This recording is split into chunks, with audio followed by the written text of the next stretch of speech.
భద్రాద్రి కొత్తగూడెం జిల్లా కేంద్రంలో విద్యానగర్ కాలనీలో ఉన్న శ్రీ అభయాంజనేయ స్వామి దేవాలయంలో హనుమాన్ జయంతి వేడుకలు అత్యంత వైభవంగా జరిగాయి.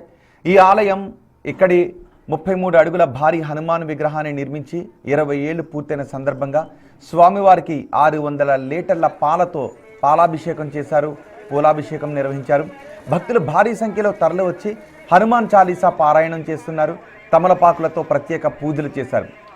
సాయంత్రం విద్యానగర్ కాలనీ నుంచి లక్ష్మీదేవిపల్లి వరకు హనుమాన్ వానర సేన ఆధ్వర్యంలో భారీ బైక్ ర్యాలీ నిర్వహించడానికి ఏర్పాట్లు చేశారు.